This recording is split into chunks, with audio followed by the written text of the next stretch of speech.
Bonjour tout le monde, soyez les bienvenus sur Légende. Aujourd'hui, notre invité, c'est Florent Babillotte. Il est atteint de schizophrénie. Il a été interné dans un hôpital psychiatrique où il est devenu lui-même, après avoir été soigné, soignant dans cet hôpital. Il va venir nous raconter ce qu'il a vécu, les voix qu'il entendait dans sa tête et qu'il entend toujours. En tout cas, je voulais remercier notre sponsor. Notre partenaire, c'est la marque de bijoux Holzkern. Si vous avez des cadeaux à faire pour la Saint-Valentin, pour un anniversaire, même pour le prochain Noël, c'est vraiment bien. Holzkern, ça veut dire noyau de bois en allemand. C'est une marque familiale qui a été créée en Autriche il y a plus de 7 ans maintenant, qui faisait à l'époque que des montres en bois. Aujourd'hui, ils ont plus d'1 million de clients dans le monde. Ils font des sacs, des bijoux, des lunettes de soleil aussi, et ils ont plus de 1000 modèles pour les hommes et pour les femmes sur leur site. Ils utilisent que des matériaux naturels, de l'ardoise, de l'acier, du bois. Il y a d'ailleurs un label anti-déforestation. Et du coup, chaque modèle est unique grâce au grain des matières utilisées. Alors, là, la montre que je porte, c'est la Asen A2SEN. Elle est disponible sur holzkern.com, le site. Si vous voulez l'acheter ou si vous voulez acheter un autre modèle, on vous donne un code, c'est Légende 15. Donc voilà, si vous voulez l'utiliser pour faire un cadeau pour la Saint-Valentin, pour un anniversaire ou même comme ça, à votre copain, à votre copine, à quelqu'un de votre famille, n'hésitez pas. Voilà, Légende 15. Merci beaucoup à Holzkern d'être partenaire de notre émission. Florent Babillotte est notre invité atteint de schizophrénie. C'est parti sur Légende. Bonjour à tous, je suis Florent Babillotte, je suis une personne atteinte de schizophrénie. Je suis devenu aide-soignant dans l'hôpital dans lequel j'avais été interné. Maintenant, je fais du coaching, je fais des conférences et je suis écrivain. Alors, vous vous dites comment il fait pour faire tout ça? Je vais vous expliquer tout ça maintenant. Et ben voilà, en une prise, dis donc, félicitations Florent, je vais te reprendre le clap. Merci beaucoup et bienvenue, ça fait plaisir de t'avoir. T'as sorti un livre, on va en parler, t'as une vie hors norme, tu l'as dit, donc tu es atteint de schizophrénie. On dit pas on dit pas un schizo par exemple, on dit pas un schizophrène, on dit une personne atteinte de schizophrénie. Voilà, c'est mieux, ouais. C'est toujours mieux parce que du coup, le mot schizophrène, ça peut être perçu comme une insulte, même si des fois on peut dire faut appeler un chat, mais c'est vrai que c'est souvent utilisé et détourné dans le langage commun comme une insulte, donc c'est pour ça que c'est mieux de dire, comme tu l'as dit, une personne atteinte de schizophrénie. Parce qu'en fait, on l'utilise quand on dit ouais, mais t'es schizo, etc., ce genre de phrase. En fait, c'est pas du tout utilisé à bon escient. Je savais pas ce que c'était que la schizophrénie. Tu m'expliques vraiment tout à l'heure dans le bureau, on s'est vu quelques minutes avant, et tu m'as expliqué que ça. Et en fait, c'était pas du tout ce que l'on pense, en fait. Quand on dit ouais, espèce de schizo, c'est-à-dire que t'as un peu deux personnalités, etc., alors que c'est pas du tout ça. Non, c'est pas du tout ça. C'est vrai qu'on confond souvent la double personnalité avec la schizophrénie. Or, la schizophrénie, c'est plutôt quelqu'un qui va avoir de la paranoïa, des voix, des hallucinations auditives ou visuelles. Donc, c'est un ensemble de symptômes, la schizophrénie, plus que juste une seule chose, en fait. Juste, qu'est-ce que c'est que la schizophrénie, pour expliquer pour ceux qui ne savent pas, comme moi? Alors moi, je dirais, si on me demande ma définition à moi, je dirais c'est une altération de la réalité. Par exemple, là, je te vois. Si je suis en crise, je vais te voir et il y a une voix qui va venir me dire que tu penses quelque chose de négatif. C'est une voix? Moi, dans mon cas, après, ça peut être différent, mais dans mon cas, moi, c'était une voix en plus grave. En fait, la même que la mienne, mais en plus grave, et qui vient comme un disque rayé, un vinyle rayé, qui répète toujours la même chose. Ah oui, ok. Et c'est ça qui est obsédant et qui peut... Parce qu'en fait, ce qui est compliqué à comprendre, c'est que dans un premier temps, quand la voix arrive, il y a la conscience qui te dit « Bah non, c'est pas possible, ce que tu crois voir ou entendre ». Mais comme la voix, elle est répétée et qu'elle revient, elle monte, au bout d'un moment, la conscience, elle est là, et puis la voix, elle est là, et on rentre dans le délire, en fait, c'est ça. Donc en fait, c'est comme on dit, on entend des voix. Toi, c'est vraiment ça, à des moments, quand tu dis que tu es en crise et tout, tu entends vraiment, c'est ta voix en plus grave, mais tu l'entends te parler. Exactement, c'est ça. Que sur des trucs négatifs? Alors, il peut y avoir des délires positifs, mais moi, dans mon cas perso, c'était que des trucs négatifs. J'ai jamais eu de délire mystique ou de trucs comme ça. Ça peut arriver des fois. Moi, c'était vraiment négatif. C'est ça qui est assez flippant. C'est comme si tu regardes un film d'horreur, sauf que t'es pas spectateur. T'es dedans, en fait. T'y crois. Tout ce que ton cerveau, les images qu'il t'envoie et les voix qu'il t'envoie, en fait. Tu vas y croire. Tu vas nous expliquer exactement après comment tu as découvert cette maladie. Mais juste que vous sachiez, c'est assez impressionnant. Je ne savais pas qu'il y en avait autant. C'est d'après l'INSERM, donc c'est officiel. La schizophrénie toucherait environ 0,7 à 1% environ de la population mondiale. Donc en France, ça ferait à peu près 600 000 personnes, grosso modo, qui seraient atteintes de schizophrénie. On connaît assez peu cette maladie, en fait. On la connaît très mal. C'est aussi pour ça que j'essaye de faire des conférences, des livres, des émissions pour démocratiser et puis pour sensibiliser sur cette maladie. Parce que moi, quand j'avais 13 ans, donc la maladie est arrivée, mais je ne savais pas ce que c'était. Ah, tu ne l'avais pas avant? Non. Okay. Non, j'étais déjà différent, mais j'avais des petites prémices, mais pas à ce point-là. La première crise, c'est à 13 ans. C'est-à-dire quoi, tu étais différent? Mais j'étais isolé, je m'intéressais à des sujets. Déjà à 10 ans, je lisais des livres de mécanique quantique en cachette ou des trucs comme ça. Je lisais Sciences et Vie, enfin des trucs que mes camarades de l'époque kiffaient pas trop, on va dire. Donc du coup, j'étais isolé, j'avais pas d'amis, je me sens toujours senti très différent en fait. Ah, c'est vrai? Ouais. Ça a un rapport avec l'intelligence, c'est-à-dire que le cerveau fonctionne vite. T'as fait un test de QI, par exemple? Non, j'ai jamais Jamais fait de fait test de QI, non. Mais ça a un rapport avec l'intelligence? C'est-à-dire que Alors c'est souvent, possible c'est une ça maladie qui touche des gens assez intelligents et c'est pour ça aussi que c'est bien de faire des émissions pour le redire. Parce que comme on associe souvent la schizophrénie, à juste titre, à aussi un handicap, il peut y avoir le réflexe de dire c'est un handicap, donc je suis plus bête que la moyenne. Et donc, alors que ça peut être le contraire. Souvent, dans beaucoup de cas, c'est des gens qui réfléchissent trop, on est des gens qui réfléchissent trop. Et souvent, on compare ça à une inflammation du cerveau. C'est quand le cerveau cogite tout le temps. D'accord, ok. Ah oui, comme une surchauffe un peu. Exactement. C'est pour ça que quand on va dans un hôpital, en général, ils vous font dormir au début beaucoup. Ah oui, pour essayer de se reposer un peu, Voilà. se calmer, etc. Tu ça. vas nous raconter. Donc, on entend des voix. Donc, quand on dit espèce de schizo, c'est insulte qu'on a déjà entendu. C'est toi qui nous en parlais. Ça veut dire que les gens pensent que c'est un changement de personnalité. En fait, ça n'a rien à voir avec ça. Non, ça n'a rien à voir avec ça. Et ça fait beaucoup de mal parce qu'en fait, l'image qu'on en a, c'est l'image qu'on a dans certaines séries, dans certains films, où la personne atteinte de schizophrénie ou d'une maladie psychique, c'est toujours soit le suspect, soit c'est le meurtrier. Il faut savoir que ça arrive très, très rarement qu'une personne atteinte de schizophrénie tue quelqu'un. En général, c'est plutôt des gens qui vont se faire du mal à eux-mêmes. Il y a par exemple un taux de suicide qui est beaucoup plus élevé que la moyenne pour les gens atteints de schizophrénie, parce qu'ils vont plus avoir tendance à se faire du mal à eux-mêmes qu'aux autres. Et c'est une infime partie qui peut passer à l'acte, c'est très, très rare. Mais par contre, certains médias vont en parler beaucoup plus, alors qu'il y a plus de gens normaux, entre guillemets, même si j'aime pas trop ce terme-là, qui vont faire un meurtre passionnel ou quelque chose comme ça, que de gens atteints de schizophrénie qui passent à l'acte. Et ça, faut le dire, ouais. Toi, tu as grandi vers Rennes, papa militaire, retraité aujourd'hui, maman, mère au foyer. Tu as un frère, une sœur, une enfance classique, genre pas eu de maltraitance, il n'y a pas un truc qui t'a déclenché la schizophrénie, tu disais, à l'âge de 13 ans? Alors, moi, j'ai eu une famille aimante, j'ai eu beaucoup de chance, si vous me regardez. Coucou. Parce que je suis sûr que vous regardez l'émission. En fait, de la famille. Voilà. Et donc, en fait, ce qui m'a déclenché ma crise, moi, ma première, on en parlait tout à l'heure, c'est que je voulais être basketteur professionnel. Je me suis démis la rotule là 2 fois de suite en 6 mois. Ok. Et donc, du coup, j'ai un médecin qui m'a dit que pour moi, le basket, c'était fini, que je ne pourrais plus jamais en refaire. Okay. Et donc, du coup, j'ai fait une grave dépression.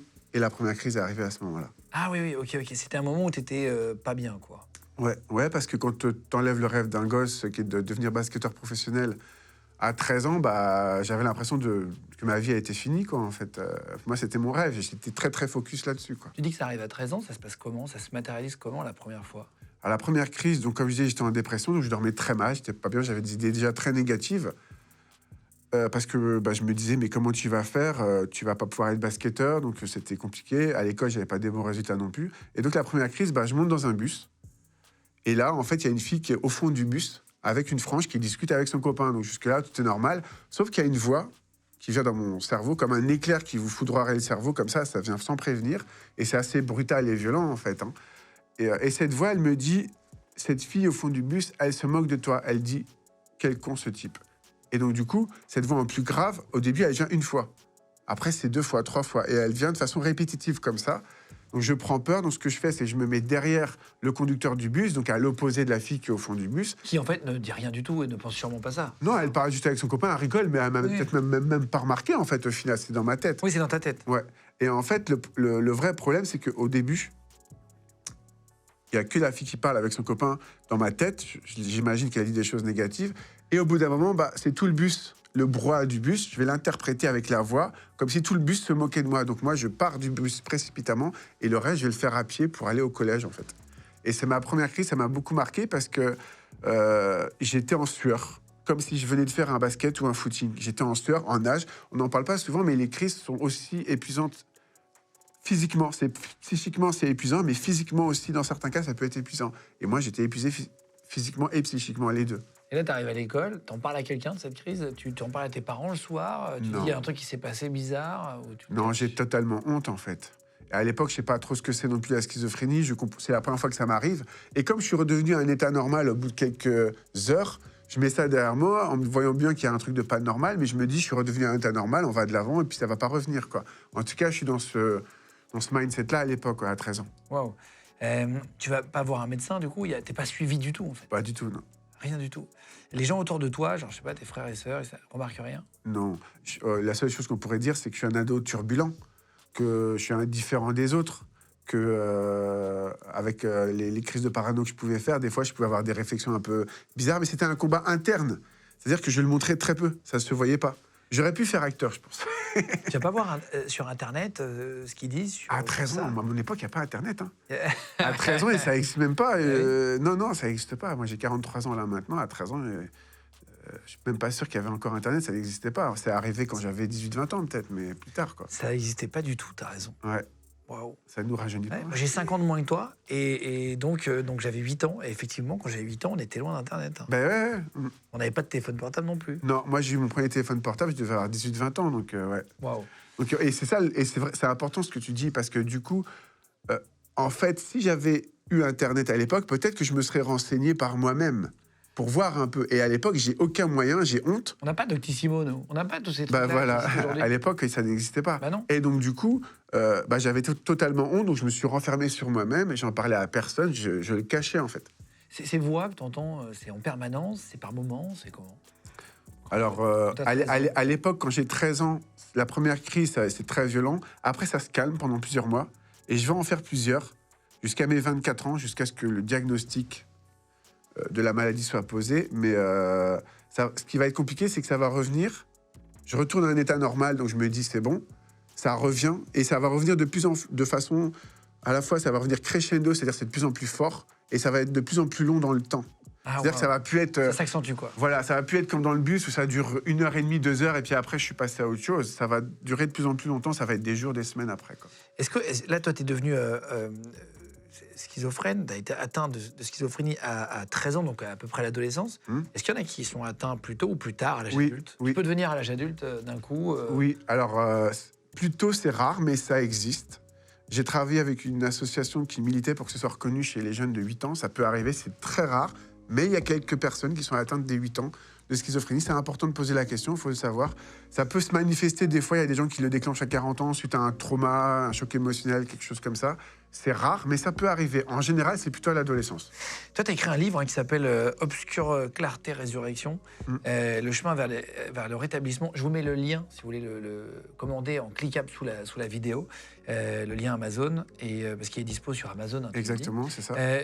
Tu expliques un peu ton parcours, c'est ça? Oui, j'explique mon parcours, et surtout, je me suis toujours dit que quand j'étais pas bien du tout, et Dieu sait que j'étais au fond du trou, si un jour j'arrivais à être mieux, il faudrait que je partage mon expérience. Donc c'est le partage de mon expérience à travers mon parcours. C'est un beau message d'espoir sur le rétablissement, justement, en schizophrénie. On va en parler après, mais tu le fais aussi sur YouTube, c'est ça? Florent Babillotte, je vous mets le lien, pareil, en cliquable, si vous voulez vous abonner à la chaîne de Florent, à la nôtre aussi, pour ceux qui ne sont pas abonnés. Si vous tombez par hasard sur notre vidéo, merci d'être de plus en plus nombreux à nous rejoindre. Tu fais quoi sur YouTube? Je fais des vidéos de coaching. Donc, je coach à la fois les personnes atteintes de schizophrénie, les familles. Et dans les vidéos de coaching, c'est beaucoup de conseils qui... Moi, ce que je fais, c'est que j'applique en fait toutes les techniques de développement personnel et de neurosciences et de psychologie aux maladies psychiques et principalement à la schizophrénie. Donc, c'est beaucoup de conseils, des techniques, des méthodes. Et j'apprends à la fois dans les livres que je lis, mais aussi à travers les gens que je coach. Parce que les gens que je coach, des fois, ils ont des techniques à eux pour gérer certaines crises. Et des fois, ça peut marcher aussi sur d'autres personnes. Donc, j'apprends aussi, évidemment, beaucoup des gens que je coach. À 13 ans, est-ce que tu as des rapports, tu as des copines, tu as une vie habituelle, ou tu es plutôt loin justement des femmes pour l'instant, tu es plus geek? Je suis plus geek et je suis plus loin des femmes à 13 ans. Clairement, je vais m'y intéresser bien plus tard, en fait. Et puis, je suis trop dans ma bulle, trop dans mon monde pour aller vers les gens, quoi. Est-ce que parfois, à l'époque, quand tu sais que tu avais des crises, tu entendais la voix, est-ce que parfois tu lui parlais? Je lui disais de se taire. C'est vrai? Oui, dans mon livre Obscure Clarté, il y a un moment où j'en parle et je l'ai appelé l'autre, la voix. L'autre. Ça veut dire beaucoup de choses. Waouh. Mais tu lui parles à voix haute? Non, pas à voix haute, mais dans ma tête. Dans ma tête, ouais. On a du mal à imaginer, quand ça nous est pas arrivé, ça chuchote, ça crie, ça... Dans mon cas, c'est comme une voix comme la mienne, mais en plus grave. Après, il y a différentes formes de schizophrénie. Ça peut être des chuchotements, ça peut être d'autres choses, hein. Dans mon cas, c'était ça. Et ça allait toujours, c'est parce que j'en ai encore de temps en temps, même si j'ai appris à bien maîtriser tout ça avec le temps et mes techniques. Et Et c'est la récurrence qui est dangereuse, en fait. Parce que la voix, à partir du moment où elle devient répétitive, c'est ce qu'on disait un peu tout à l'heure, on peut finir par y croire.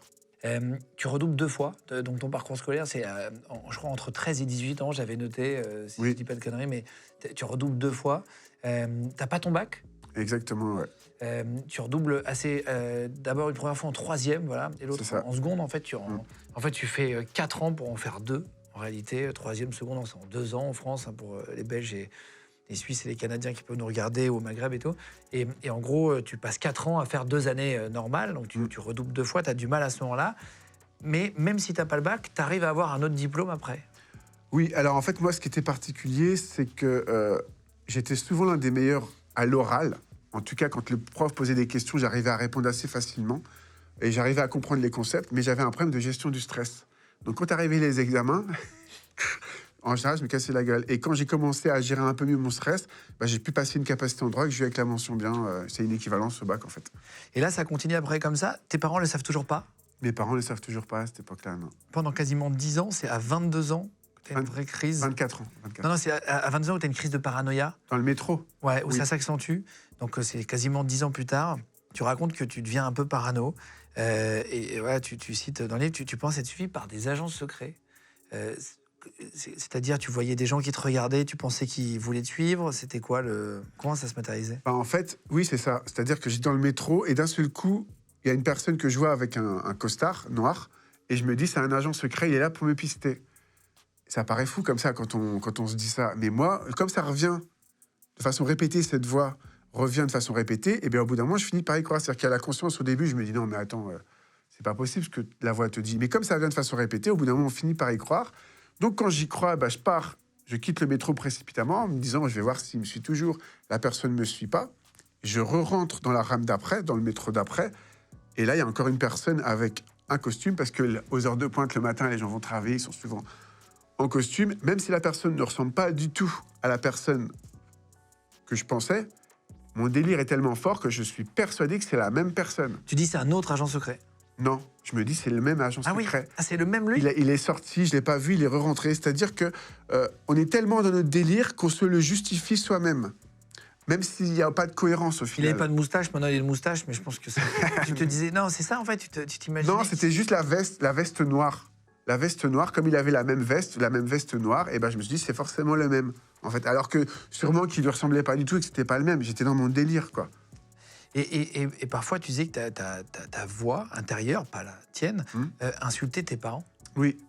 Oui, au repas de famille, quand j'avais 15-16 ans, je me souviens que c'était une grosse souffrance parce que j'aimais énormément mes parents et je les ai toujours aimés. Et c'est vrai qu'il y avait cette voix qui les insultait et je ne savais pas pourquoi. Et je lui disais de se taire et ça continuait, C'était très dur à vivre, ouais. C'était très violent. Ouais. Bah oui, ça d'être... oui. Ça va contre ce que tu as envie, enfin, ce dont tu as envie. Oui, parce que je comprenais pas pourquoi la voix disait ça, que ce soit de ma maman ou de mon papa, alors que c'est toujours les personnes que j'aime le plus au monde, au final, avec mon frère et ma sœur. Et donc, du coup, je comprenais pas la cohérence du truc, mais ça revenait de façon répétée. Des trucs méchants sur tes parents, des trucs méchants oui, sur ta famille. Ça disait, par exemple, ma mère, ça disait sale pute, mon père, sale con. Enfin, c'était que des trucs comme ça, ouais. Et ça m'est passé au bout d'un moment, ce délire-là. Et je sais pas pourquoi il est venu, pourquoi il est parti. Ça m'est passé au bout d'un moment. Mais c'est vrai qu'à un moment, j'avais ça, ouais. Et tu as même des visions un peu surnaturelles. Tu Ouais. t'expliques. Alors ça, c'est un peu plus tard. Tu vois ton père mourir d'une crise cardiaque, ce qui n'est pas vrai, on va se toucher la tête. Mais tu as l'impression de le voir, c'est ça? En fait, je suis dans le bus, encore une fois, donc j'aime pas les bus. Ouais, faut pas que Maintenant, j'ai une voiture, tout va bien. J'ai pour le métro. Voilà, je prends plus le bus. Non, maintenant, ça va. Mais à l'époque, donc je prends le bus. C'est encore un moment où je suis très fatigué. Et il y a une hallucination qui va vraiment venir me tétaniser comme ça. Je vois mon père qui est allongé, en fait, dans le salon et qui est comme mort.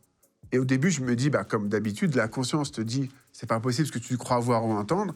Mais comme ça revient de façon répétée, cette image et puis cette voix, tu finis par y croire. Donc, je quitte le bus précipitamment.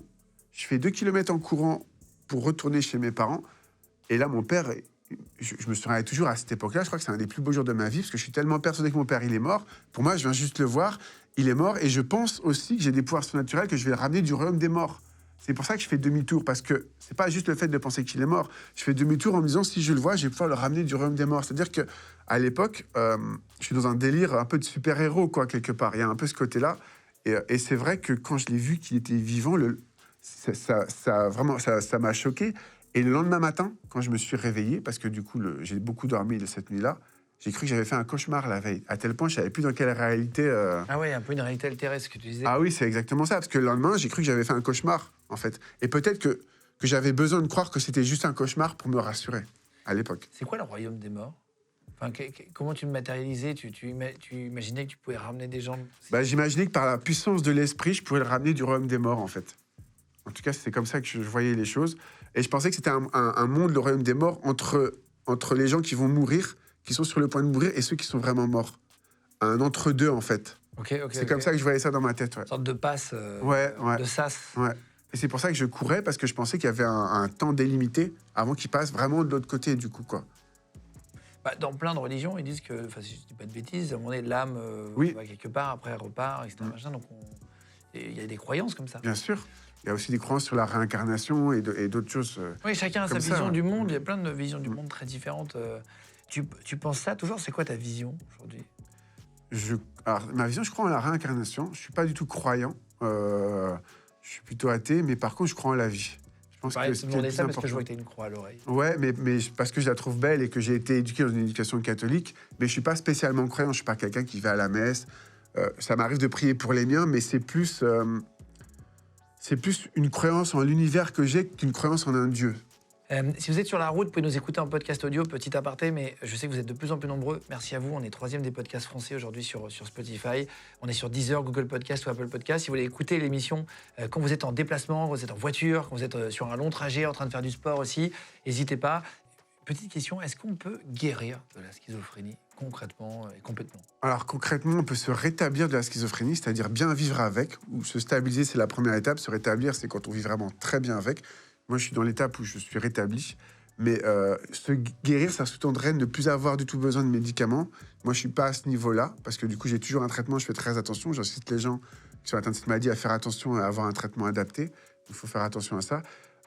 Mais pour moi, le terme guérir, ça sous-tendrait que ne plus avoir besoin de médicaments. Or, j'ai besoin de ma médication et aussi de toutes les techniques que je m'applique à moi-même pour aller mieux, quoi. C'est quoi une technique que tu t'appliques à toi-même pour comprendre? Par exemple, quand il y a une voix qui vient, ça m'arrive encore.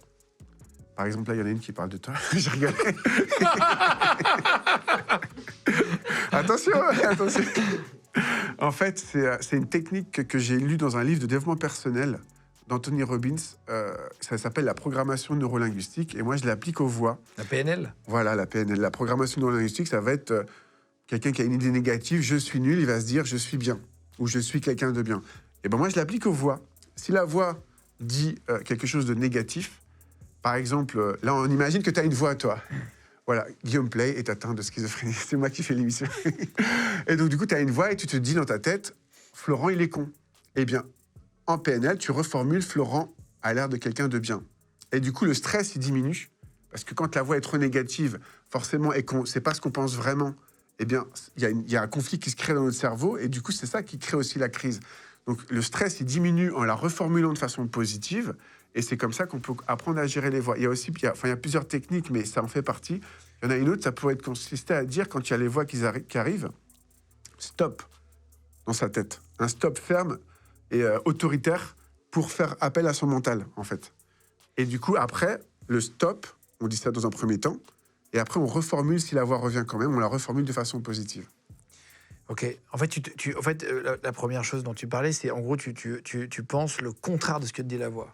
Oui, et j'ai fait une vidéo là-dessus sur la double pensée, c'est un truc qui est vachement important. En fait, si on est capable de penser deux choses complètement différentes, on va s'ouvrir l'esprit, et donc en crise, ça peut nous sauver. Parce que quand on est en crise, le problème, c'est qu'on est complètement fermé. On est hermétique. Ouais, t'es dans un tunnel. On est dans un tunnel. Alors que si on est capable d'avoir cette double pensée, c'est un exercice mental à travailler chaque jour, on va se dire... La crise, elle dit ça, peut-être que je pourrais penser différemment. Et ça peut nous faire sortir de la crise, c'est super important.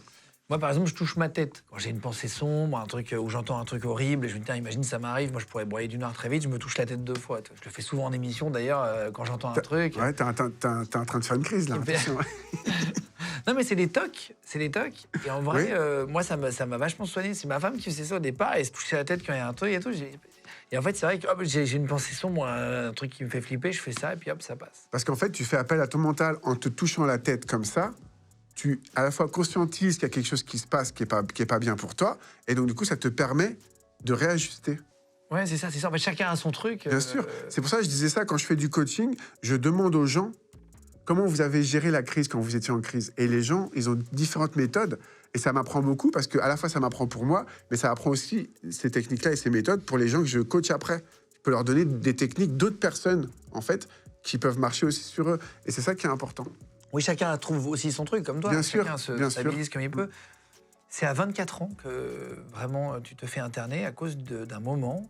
C'est un soir où tu n'arrives pas à contrôler ta colère Ouais, et tu deviens violent avec ton papa. exactement. En fait, donc j'étais avec ma copine de l'époque, Angélique, et, qui venait de Paris.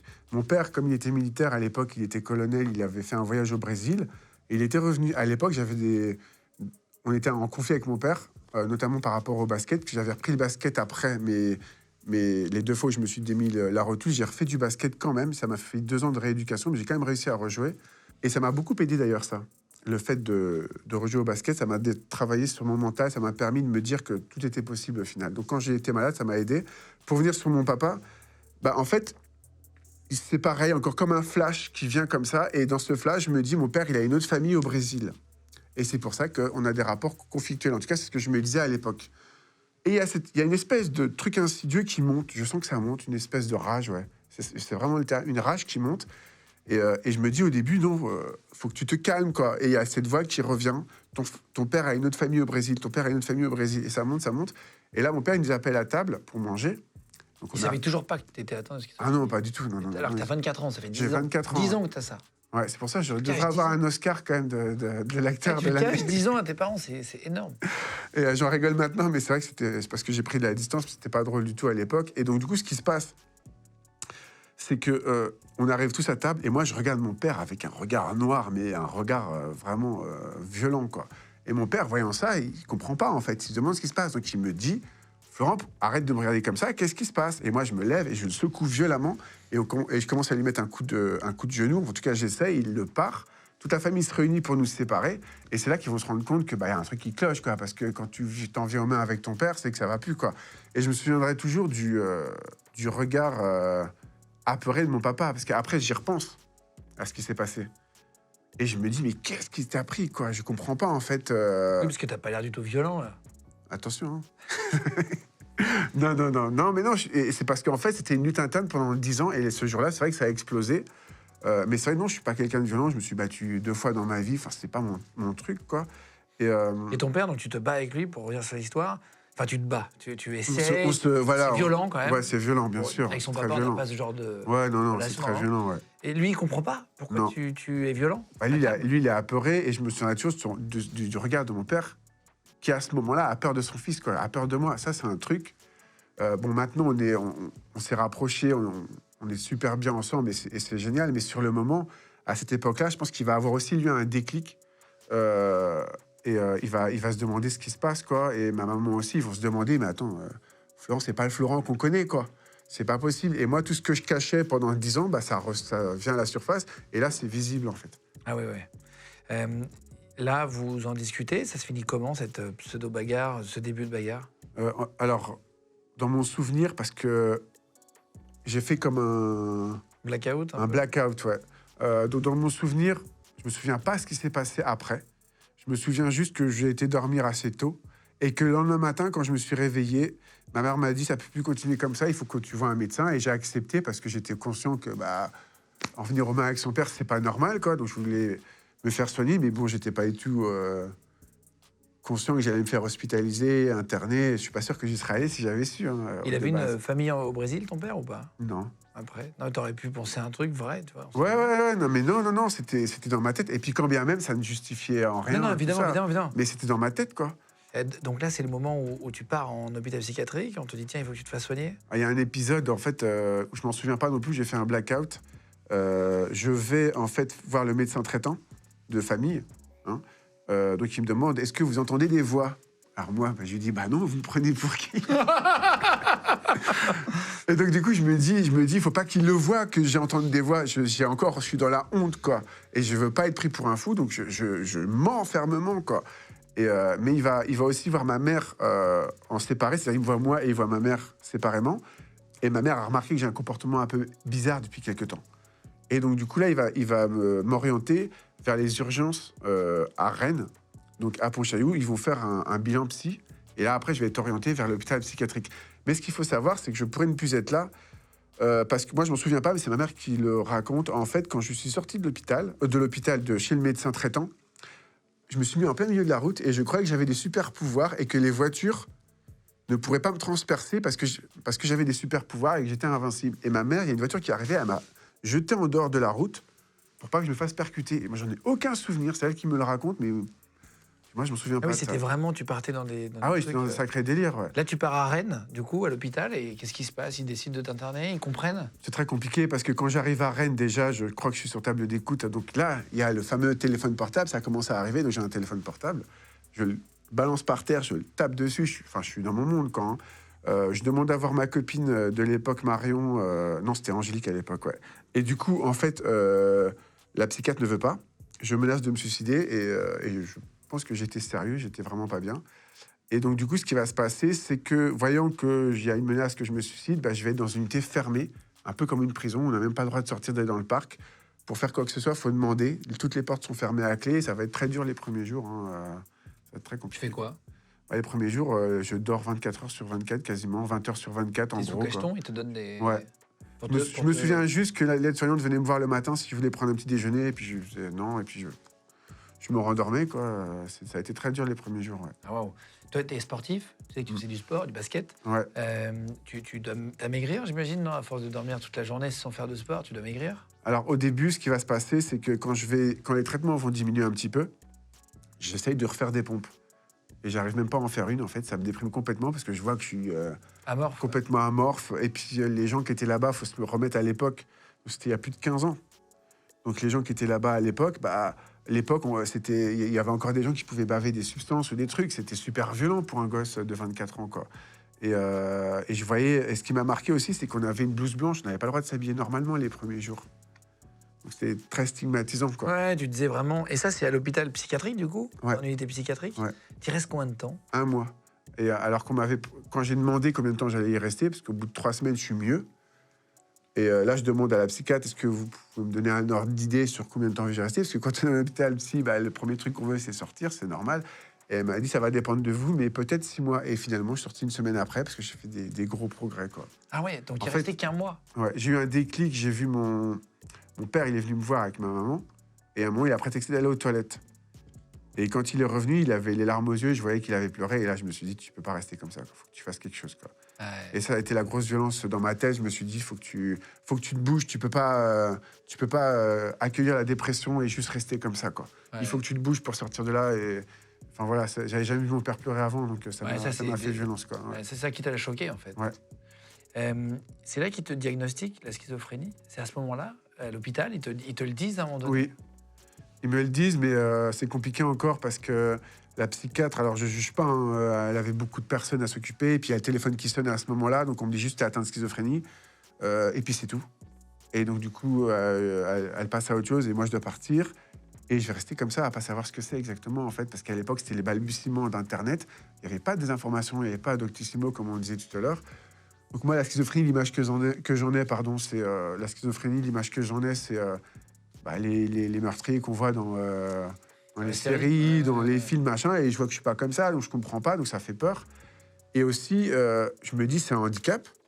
Donc si c'est un handicap, c'est que tu es plus bête que la moyenne. Si tu es plus bête que la moyenne, c'est que tu peux pas faire des choses. Donc pourquoi faire des choses si c'est voué à l'échec? Et donc je vais faire une dépression pendant 2 ans. Après être sorti de l'hôpital, ouais, où je suis pas bien du tout, où je dors... Dès qu'il y a une occasion de dormir l'après-midi, je dors parce que c'est une fuite. Je suis mieux dans mon sommeil que dans ma vie de tous les jours à l'époque. Tu parlais de ta petite copine de l'époque. Qu'est-ce qu'elle en pense quand tu es à l'hôpital, etc. Vous discutez, viens te voir, tu l'expliques? Je vais couper court, en fait. Tu l'as quittée? Ouais. J'ai coupé court parce qu'en fait, j'avais honte. Je voulais pas qu'elle me voie comme ça. Elle méritait mieux et je voulais pas qu'elle me voie comme ça, en fait.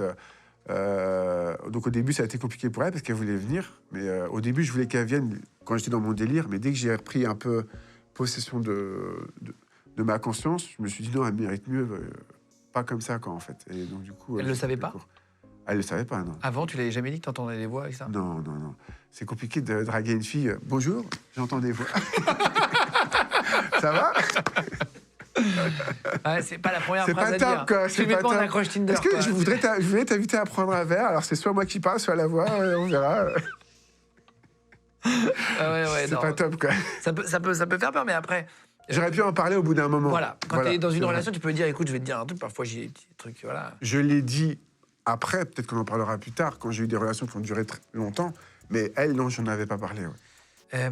Tu disais que tu l'avais rencontré, donc je ne sais pas vers quel âge, mais est-ce que tu savais, avant qu'on te dise à l'hôpital que tu étais schizophrène, est-ce que tu avais déjà, toi, mis ce mot-là sur ta pathologie? Non, pas du tout. Je voyais bien qu'il y avait des moments où j'étais pas bien, ou dans l'année, 2-3 moments où j'étais pas bien du tout.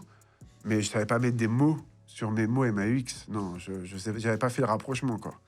Toi, tu vis l'hôpital psychiatrique pendant un mois. Est-ce que tu as des crises un peu agressives avec les soignants? Est-ce que tu as des moments un peu de démence où tu deviens un peu méchant?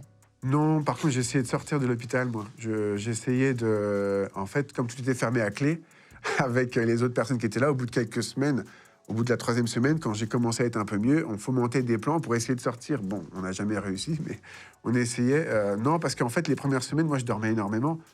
Donc, je veux dire, même si j'avais voulu être violent, c'était impossible physiquement. Ouais, je comprends. J'étais tassé, quoi, donc c'était pas possible. Et au tout début, quand tu arrives et que tu menaces de te suicider, là, il te tombe dessus. Ça se passe comment? Est-ce que tu as vécu un peu, tu sais, pas la violence, mais la force des soignants en face de toi pour te maîtriser? Psychologiquement, c'est très difficile parce qu'en fait, donc je demande à la psychiatre si je peux voir ma copine de l'époque les premiers jours et elle me dit non.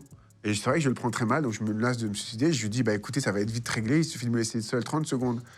Et du coup, je pense qu'elle prend peur à juste titre et donc elle appelle. Elle a dû appuyer sur un bouton, je me souviens pas qu'elle a appelé avec son téléphone, elle a dû appuyer sur un bouton et là il y a 15 mecs qui arrivent en blouse blanche. Monsieur, vous allez nous suivre? Oui. Donc c'est super flippant, quoi, parce que moi je connaissais pas du tout cet univers-là, je savais pas comment ça fonctionnait. Donc là c'est super flippant et je vais être emmené dans une unité fermée comme une prison en fait, où on peut même pas aller dans le parc se balader tranquillement en fait. Et tu sais pas ce qu'ils te veulent? Ils t'emmènent de non. force? Ils m'emmènent de force, ouais. Tu te débats pas? Ils sont 15, donc je me dis, bon, je suis pas Cédric Doumbé, donc on va éviter, quoi. Il y a une rumeur, et dans toutes les séries, ils montrent un peu ça, tu sais, dans les hôpitaux psychiatriques, quoi, ils surchargent un peu de médoc pour casser aussi, pour pas que tu deviennes violent. Tu sais, pour un peu endormir les gens, etc. Tu l'as vécu? Oui. Oui, je l'ai vécu des deux côtés, d'ailleurs, parce que je l'ai vécu en tant que personne soignée, donc où les traitements étaient très lourds et c'est très dur au début. Après, je ne juge pas, je sais que c'est pour faire redescendre la personne, mais je l'ai vécu aussi en tant qu'aide-soignant. Quand une personne, des fois, causait des problèmes, il y avait certaines équipes, pas toutes, hein, faut pas généraliser, mais certaines, qui préféraient donner des cachetons que de discuter 5 minutes pour faire redescendre la pression, quoi. Ah oui? Oui, je l'ai vu plein de fois, ça, oui, c'est vrai. Et tu disais au début, il faut redescendre la pression. Tu peux expliquer pourquoi on fait redescendre la pression? Comprendre un peu? En fait, cette maladie touche des gens souvent très intelligents. Et c'est un peu comme une inflammation du cerveau. Quelqu'un qui cogiterait tout le temps et qui finit par faire une espèce de... On pourrait appeler ça un burn-out psychique, quoi. C'est-à-dire qu'à force de penser, le cerveau, il pète un câble. Et donc, du coup, ça engendre des crises, des hallucinations, de la paranoïa ou des voix. Tout simplement, en fait, dans nos cerveaux, on a les neurones qui sont reliés. Donc là, on a un neurone, là, on a un autre neurone. Ils sont reliés par une synapse. Neurotransmetteur. Voilà, c'est le lien entre les deux neurones.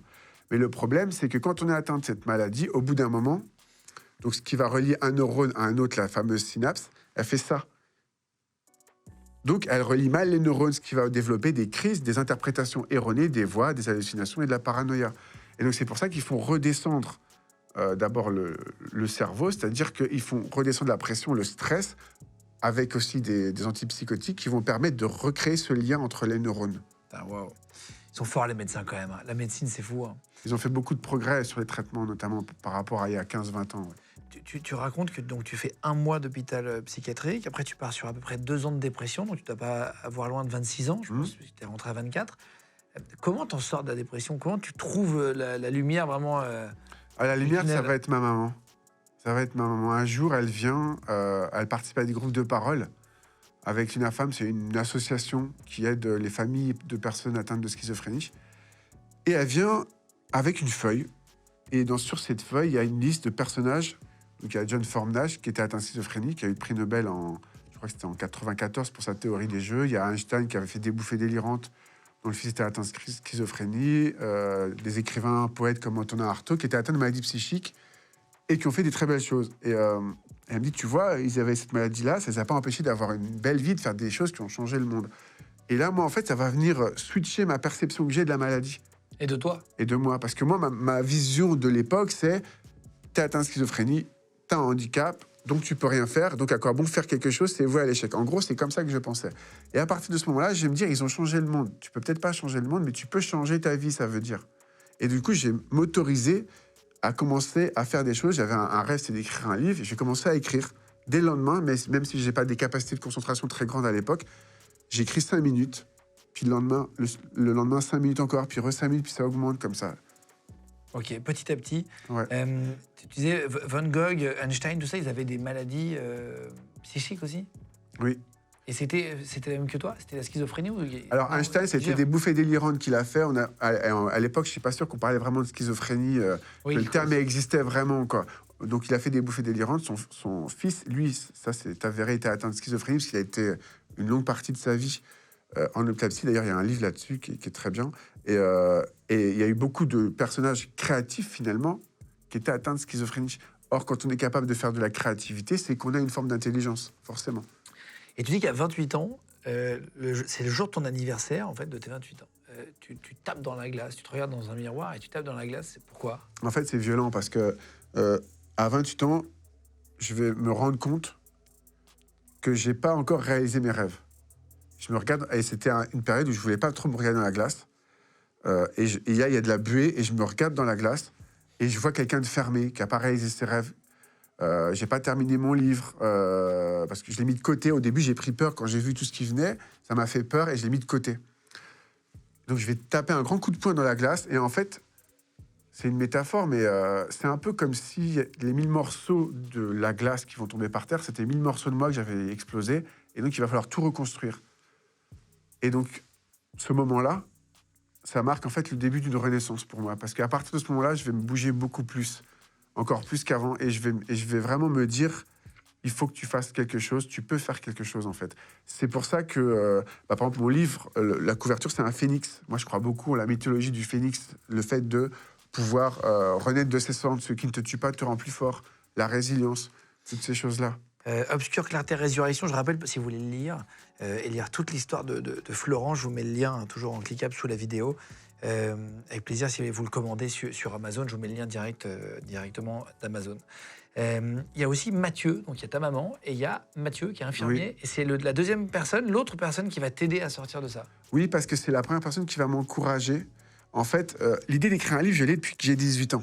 Depuis 18 ans, je voulais écrire un livre. J'ai toujours écrit des textes depuis que j'avais 13-14 ans, mais c'était plutôt des textes de poèmes, de rap. Et je me suis dit, la première fois que j'ai pu sortir de l'hôpital, je n'avais pas le droit d'être tout seul, donc il y avait l'infirmier qui était avec moi.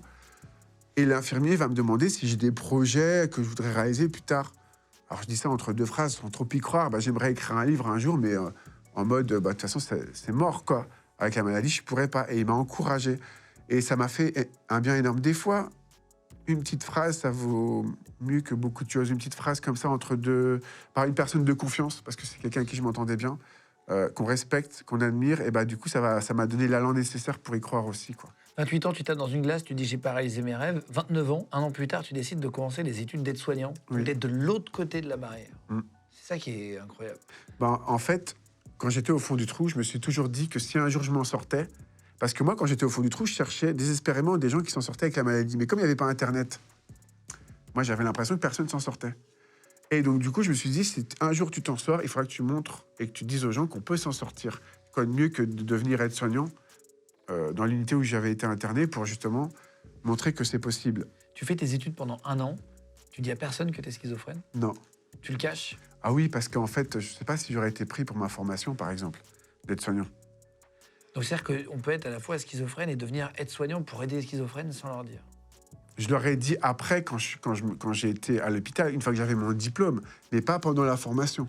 Ok. Voilà. Quand tu as ton diplôme, donc c'est à 30 ans, félicitations. Merci. Diplôme à toi.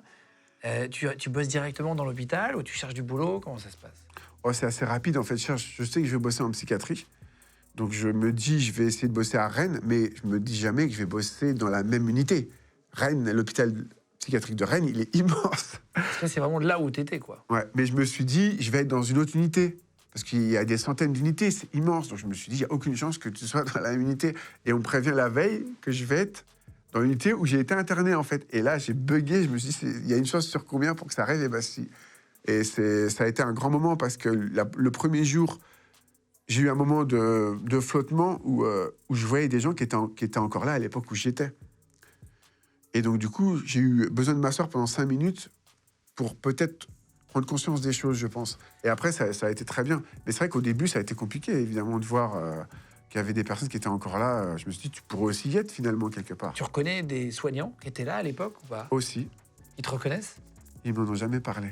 C'est vrai? Ils me l'ont pas dit, non. Ils m'ont jugé sur mon travail, je pense. Et je les remercie beaucoup parce que j'ai beaucoup apprécié le fait qu'ils jugent le travail et pas la maladie, en fait. À un moment donné, tu leur dis comment ils l'apprennent, tes collègues? Je vais leur dire au bout de quelques mois, mais pas tout de suite, parce que au début, je suis en période d'essai. Donc, je ne veux pas me cramer, je ne sais pas comment ils peuvent réagir. Et ce qui va se passer, c'est que non, ils vont être très Bienveillants. Très bienveillants, et j'ai eu beaucoup de chance, ouais. Et la directrice ou le directeur de l'hôpital était au courant de ça? Il y a un truc assez drôle, en fait. C'est que mon premier livre, je vais avoir un article dans le Ouest France. Or, le Ouest France, il est distribué là-bas, là où je travaillais. Et donc, un jour, je suis d'après-midi, donc je commence à 14h, et c'est la première fois où je suis allé vraiment plus qu'arculon au travail, en fait. Parce que je me suis dit, il y a forcément quelqu'un qui l'a lu. C'était un gros article, je me suis dit, un résident ou une personne du personnel va l'avoir lu, et à l'époque, je ne leur avais pas encore dit. C'est pas moi qui vais leur dire, ils vont l'apprendre comme ça, en fait. En lisant Ouest France? En lisant l'Ouest France. Et Tu donc, vois ta photo? ouais, T'es oui, en on voit ma photo, photo. Putain. Donc, en fait, ce qui est assez drôle, Ils c'est sont en que train de se dire, attends, il y a un gars qui bosse ici, Ouais. qui est schizophrène, ils l'apprennent sur le journal. Bah ouais, parce que je me voyais mal le mettre sur mon CV, ou voilà, quoi, Non, c'est pas le genre de truc qu'on met. Non, Et, mais tu peux les prévenir, ne serait-ce au cas où, tu vois, pour dire, voilà, sachez-le. Mais je comprends pourquoi tu l'as pas je fait. l'ai fait après, quand j'ai bossé dans des maisons de retraite ou d'autres endroits où je le disais tout de suite parce que j'étais plus dans la honte et j'assumais totalement. Mais au début, c'était compliqué de le dire. Et donc, du coup, je fais quelques mètres, je rentre juste dans le hall. Et là, il y a la directrice, enfin, il y a l'adjointe qui me dit « Monsieur Babiotte, la directrice voudrait vous voir. » Et là, je me dis « Ça commence. » Je me dis, tu l'avais jamais vu, la directrice? J'avais vu une fois pour mon entretien d'embauche, mais c'est tout, quoi. Ouais, et donc là, ouais. je me dis « Oh là là là là. » Ça craint. Et donc, je rentre. Et Là, tu dis que tu vas être viré? il y a plein de trucs qui vous passent par la tête. Je sais pas trop à quelle sauce je vais être mangé. Je sais pas comment ça. Je me dis pas forcément que je vais être viré, mais je me dis comment ça va se passer. J'ai très peur de ça, quoi. Et là, je vois en fait, elle est dans un grand bureau, et sur le bureau, il y a l'article Ouest France. En gros, on peut pas me louper. De toute façon, t'avais Qui compris. est juste en face d'elle. Donc je me dis d'accord. Et au final, non, elle était super bienveillante et elle m'a félicité. Et elle m'a dit, bah, on se serait jamais imaginé ça. Ah, c'est vrai? Ouais, et elle m'a dit, bah, il faut que vous en fassiez une force de ça, en fait. Ouais. Putain, fort, félicitations. Merci. C'est fou. Et après, les gens étaient méfiants. Il y en a qui ont été méfiants avec toi suite à l'article, des collègues étaient moins bienveillants. La chance que j'ai eue, je pense, c'est qu'ils m'avaient vu travailler avant. Ça faisait déjà plusieurs mois que je travaillais là-bas. Donc du coup, ils savaient comment j'étais. Donc non, il n'y a pas eu de gens qui étaient méfiants, en tout cas pas là-bas. J'ai eu d'autres endroits où, quand je l'ai dit, les premiers jours, c'était compliqué parce que les gens ne me connaissaient pas. Donc ils avaient un peu de réticence ou de peur, ce qui est compréhensible aussi. Hein. Moi, si je connaissais pas la maladie, si j'avais pas été atteint et si j'étais pas devenu ce que je suis maintenant, peut-être que j'aurais été dans la même démarche, j'aurais pu avoir peur aussi. C'est pour ça que je fais ça aussi, pour expliquer. Et donc, à Guebreni, non, les gens vont pas avoir peur, clairement, non. Au contraire, ils vont trouver que c'est une force, et donc du coup, ils vont faire appel à mes services, même plus souvent que d'habitude, parce que du coup, ils savent que je peux gérer certaines situations et que j'ai ce ressenti-là. Voilà. Et les personnes soignées vont beaucoup plus facilement m'écouter que quand c'est une personne qui est atteinte de la maladie, que si c'est le psychiatre, même si le psychiatre dit des belles choses aussi, évidemment, ou si c'est une personne de l'équipe soignante. Donc souvent, quand il y a quelqu'un qui est en crise, c'est moi qu'on appellera en premier. En fait. En gros, les employeurs avaient de l'appréhension parfois, mais ça t'a jamais vraiment bloqué finalement. Non, clairement non. Et t'arrives et donc tu discutes avec parfois des patients et tu leur dis, moi je suis atteint. Oui. Tu le dis? Oui, je le dis. Et en fait, une fois, il y a quelque chose qui va beaucoup me toucher. Donc je suis parti de l'hôpital Guillaume Régnier. Donc j'ai travaillé après dans des maisons de retraite, parce qu'on m'a proposé un CDI là-bas. Et je vais croiser une ancienne personne de Guillaume Régnier qui était soignée là-bas, à l'époque où j'étais aide-soignant, dans cet hôpital-là. Et la personne, au début, était, à l'époque, dans l'hôpital, elle était dans le déni, elle parlait pas de la maladie, elle avait beaucoup de mal à assumer ça, ce qui est compréhensible. Et là, je la vois, elle commence à me parler traitement, machin, mais à voix haute, dans le métro, tout le monde nous regarde, donc c'est impressionnant. Elle assume et elle me dit, vous étiez mon rayon de soleil. J'ai eu les larmes aux yeux, c'était un moment où j'étais fatigué, je sortais du boulot. Et ça m'a fait un... Ah, tu l'as recroisé après? Ouais, j'ai recroisé dans le métro et ça m'a vraiment beaucoup ému, quoi. Ouais, bah c'est aussi pour ça que tu fais ce métier, non? Ouais, il y a un grand sentiment d'utilité dans ces métiers-là, ouais. Plus tard, tu as bossé ailleurs. En fait, tu as enchaîné après les maisons de retraite, c'est ça? Oui. T'es pas retourné en hôpital. Tu disais que tu parlais à chaque fois de ta maladie en entretien. Est-ce que parfois la maladie revenait ou tu avais des moments où la voix revenait dans les maisons de retraite? Alors, quand je travaillais, non, parce que j'étais occupé. Mais par contre, dans la vie de tous les jours, même encore aujourd'hui, ça peut m'arriver d'avoir un délire ou d'avoir une voix. Mais par contre, je le gère en 5 minutes, c'est plié, quoi. Parce que j'ai mes méthodes et mes techniques qui me permettent de très bien gérer ça. Mais ça m'arrive encore aujourd'hui. Et j'ai appris à bien vivre avec, en fait. Et à juguler les voix, justement, et les délires. Pour parler de ta vie perso, parce qu'on parle de ta vie pro et de ta vie, ton psychisme, etc. Tu as été marié pendant 12 ans à une femme qui s'appelle Catherine, Voilà. avec qui tu es resté donc, pendant 12 ans, qui, je crois, avait 9 ans de plus C'est et ça. 4 enfants. C'est ça, vous aviez C'est ça. un petit écart. Comment vous vous rencontrez et comment tu l'annonces? Ah, c'est marrant, en fait. On se rencontre en boîte de nuit, à côté de Rennes. Tu lui dis pas directement dans l'oreille en boîte? Salut, j'entends des voix. Ça va? Je t'invite à prendre un verre. Non, évidemment, je lui dis pas. En fait, c'est assez étonnant parce que la première fois que je l'ai vue, je la trouvais magnifique, mais je suis resté un peu prostré. Et elle discutait avec un pote à moi. Elle était avec une copine, elle discutait avec un pote à moi. Pour moi, l'amitié, c'est sacré. Et en fait, je savais pas si mon pote était intéressé par elle ou par son autre copine, donc je les ai laissés. Et quelques mois après, je retourne dans cette discothèque et sa copine vient me voir. « Ah, t'étais pas là il y a quelques mois, hein ?» Ah bah tiens, il y a ma copine qui est là-bas. Et on s'est rencontrés comme ça, en fait. C'est pas moi qui suis allé, alors que je sais pas, après mes 24 ans, quand je vais commencer à être un peu mieux, quand je vais commencer à juguler la maladie, je vais aller vers les femmes, je vais oser y aller. Mais là, j'étais... Ouais, mais même quand on n'est pas atteint de schizophrénie, c'est pas difficile facile, d'aller parler à une toujours. femme, C'est pas un toujours homme facile. pour... voilà, Ouais, bien sûr. compliqué. Tu lui parles de ta maladie? Non, je n'en Non. parle pas du tout pendant 8 mois, 1 an, je sais plus. Et en fait, on va vivre ensemble après. Et donc, comme j'ai un traitement, bah, je me dis, elle va bien le voir. Tu prends quelque chose, ouais. Ouais. Et donc, du coup, je vais lui faire lire un chapitre de mon livre qui parle de la maladie, justement, dans Obscure Clarté Résurrection. Et c'est là qu'elle va apprendre la maladie, quoi. Et je me souviens toujours qu'on était au restaurant et je me disais, il y a 2 options. Soit ça la touche, soit elle part en courant. C'était ça. Bon, c'est la deuxième option qui a été choisie, tant mieux C'est pour vrai moi. Elle est restée. Ah donc, oui, pardon, ouais. je croyais que tu disais se barre. Non, elle est restée. Oui, non, je sais plus dans quelle heure j'ai dit ça, mais elle est restée. On est restés 12 ans ensemble. Ça a été une très belle histoire. Maintenant, on est amis. Et aussi, au fait, à un moment, elle a fait une dépression, une grave dépression. Et c'est là que je me suis intéressé beaucoup à tout ce qui était développement personnel, neurosciences, psychologie. Et je suis très fier d'elle aujourd'hui parce qu'elle a fait une formation pour être TISF, fait plein de choses et c'est incroyable, quoi. À l'époque où tu es avec cette fille-là pendant 8 mois, elle ne le sait pas, ça t'ennuie, tu te sens coupable de ne pas lui dire? Oui. Ah Ça, oui, quand tu te ça me couches, tu te dis, démange. putain, faut que je lui dise. En fait, il y a 2 trucs. Elle sait que je suis en écriture d'un livre parce que malheureusement, j'ai un pote qui lui a dit. Et donc, du coup, elle sait que j'écris un livre, mais elle ne sait pas le sujet. Ah, c'est vrai? Et donc, moi, je ne veux pas lui dire le sujet. Je veux surtout pas qu'elle lise, en fait. Mais tu lui dis quoi? Tu lui dis, je te ferai lire plus tard? Voilà, c'est ça. On verra plus tard. Il n'est pas fini, on verra plus tard. L'artiste. Et ça va durer longtemps. Voilà, ça va durer longtemps jusqu'au jour où je me dis, quand on va vivre ensemble, en fait, celle qui a proposé que je vive avec elle, je me dis, bah, j'ai un traitement, je ne peux pas le cacher, je ne vais pas le cacher tous les jours, ça craint. Il faut que je lui dise, quoi. Et il y avait aussi 2 choses dans ma tête. Il y avait ça, mais je voulais qu'elle me voie comme j'étais actuellement et pas comme j'avais été. Et ça, c'était compliqué dans ma tête. Parce que j'avais peur qu'elle juge celui que j'avais été plutôt que celui que j'étais. Je voulais d'abord qu'elle me voie tel que j'étais. Oui, bien sûr, qu'elle te connaisse. Voilà, qu'elle apprenne à me connaître pour après lui parler de mon passé. Ah ouais, là, je comprends. Ouais. Et donc, tu lui annonces, ça se passe bien, et vous passez donc 12 ans ensemble. Donc, tu sais que vous n'étiez plus ensemble aujourd'hui. Juste, tu lui expliques, mais vous avez vécu quelque chose de difficile. Qu'est-ce que vous avez vécu ensemble? Oui, moi j'étais aide-soignant à l'époque. Elle était aussi famille d'accueil, donc elle avait 4 enfants. Elle était aussi famille d'accueil. suite à une dénonciation mensongère, on va dire que quelqu'un va dire qu'elle a maltraité un des enfants, en fait. Ce qui était totalement faux. C'est la personne la plus douce que j'ai jamais vue de ma vie, donc voilà. Et donc cet enfant-là, il faut savoir qu'elle l'a eu quand il avait 6 mois. C'était un enfant qui était maltraité avant. Et donc du coup là, il a 3 ans et demi à cette époque-là, quand on nous En plus annonce de ça. ses 4 enfants? Oui, Oui, c'est oui, ça. oui, c'est ça. D'accord. Et donc du coup, pour elle, moi je pense que je ne réalise pas tout de suite. Moi j'étais proche de lui aussi, mais pas autant qu'elle, évidemment. Moi je ne le connaissais pas quand il avait 6 mois.